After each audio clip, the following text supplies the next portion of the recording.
इसे हम हिंदी में मोर कहते हैं और इंग्लिश में पीकॉक कहते हैं।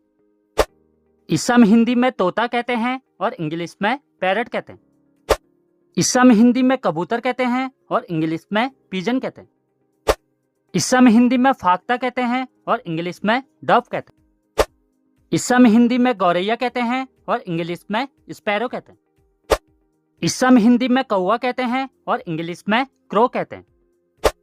इसे हम हिंदी में उल्लू कहते हैं और इंग्लिश में आउल कहते हैं। इसे हम हिंदी में चमगादड़ कहते हैं और इंग्लिश में बैट कहते हैं। इसे हम हिंदी में चील कहते हैं और इंग्लिश में ईगल कहते हैं। इसे हम हिंदी में बाज कहते हैं और इंग्लिश में हॉक कहते हैं। इसे हम हिंदी में गिद्ध कहते हैं और इंग्लिश में वल्चर कहते हैं। इसे हम हिंदी में मुर्गी कहते हैं और इंग्लिश में हैन कहते हैं। इसे हम हिंदी में बतख कहते हैं और इंग्लिश में डक कहते हैं। इसे हम हिंदी में हंस कहते हैं और इंग्लिश में स्वान कहते हैं। इसे हम हिंदी में राजहंस कहते हैं और इंग्लिश में फ्लेमिंगो कहते हैं।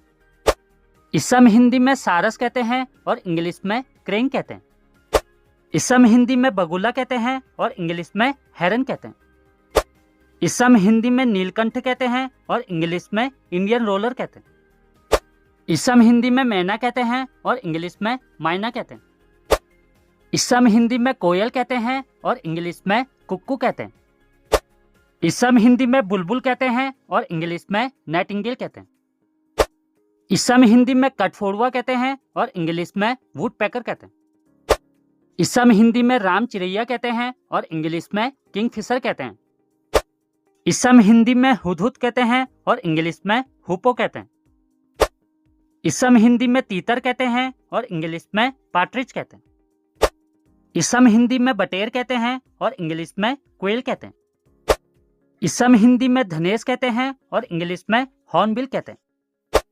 इसे हम हिंदी में शुतुरमुर्ग कहते हैं और इंग्लिश में ऑस्ट्रिच कहते हैं। इसे हम हिंदी में गुंजन पक्षी कहते हैं और इंग्लिश में हमिंग बर्ड कहते हैं।